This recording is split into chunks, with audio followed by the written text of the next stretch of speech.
Alyssa Orange and Mike Irwin here. And Mike, we just heard from Hunter Yurachek, got to hear from him for the first time. I think the biggest thing that stuck out to me was how much he commended Greg Sankey for how he handled things and his disappointment with the NCAA and how that message was given to the student athletes. He said, I would have loved to be able to talk to my coaches and my student athletes in person and not find out on social media. Yeah, it's not so much that they disagree with the decision to cancel all the championships for all spring sports.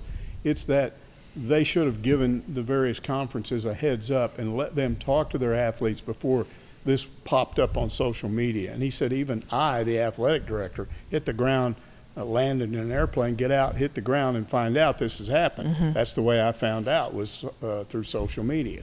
And he just said that's not the way it should have been handled. Well, the spring sports, that's the big question right now. The SEC says no meetings, no practices, no gatherings of any sort. You cannot work in any kind of the facilities. All these workouts are going to have to take place on their own personal time in their own personal gym or whatever access that they have. But also now, after April 15th, the possibility of these spring sports happening is very small as well. Well, there's an issue there with the fact that they can't work out as a team. And so, for instance, let's just take baseball as an example. It's a team sport. You don't just jump up and start playing. You would have to have some period of time to work out. What would that be, a week, 2 weeks, 3 weeks? Now you're pushing everything into May, and then your regular season might go all the way into the end of July. So is that practical? He didn't rule it out, but he said it was unlikely. Now, it is important to point out that these athletes still have access to the academic and the dining facility, the Jerry Jones Center. And if they have any sort of medical issue, they can contact the trainer and they will be put in touch with the appropriate people for any kind of medical issue.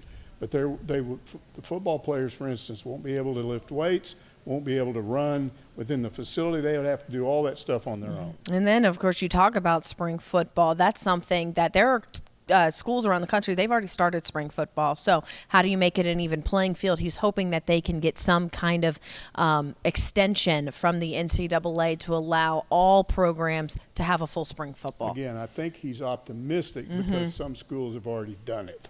And the idea would be, hey, it wasn't our fault that we waited and didn't go sooner. And so you cannot allow these schools to have a competitive advantage. But plus, Hunter Yurachek can argue this. He can say, look, I got a new coaching staff. They're going to install a new offense, a new defense. Are you serious?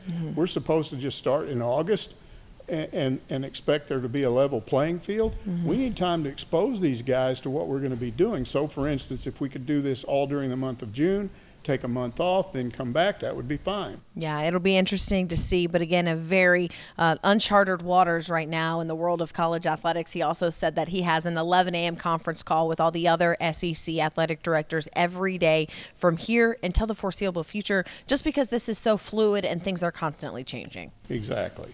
And again, we did hear from some of the coaches through, the internet. Didn't have video interviews, but Dave Van Horn in particular almost sounded like he was holding out hope that they could get together at some point and start working out again and maybe play, but I'm not sure that's going to happen. Yeah, we're going to have to see. Again, April 15th is really where answers will be picked up for what happens next. If you want to see Hunter Yurachek's full press conference, that is also online, as is those statements that Mike was referring to from some of those coaches. For Mike Irwin, I'm Alyssa Orange.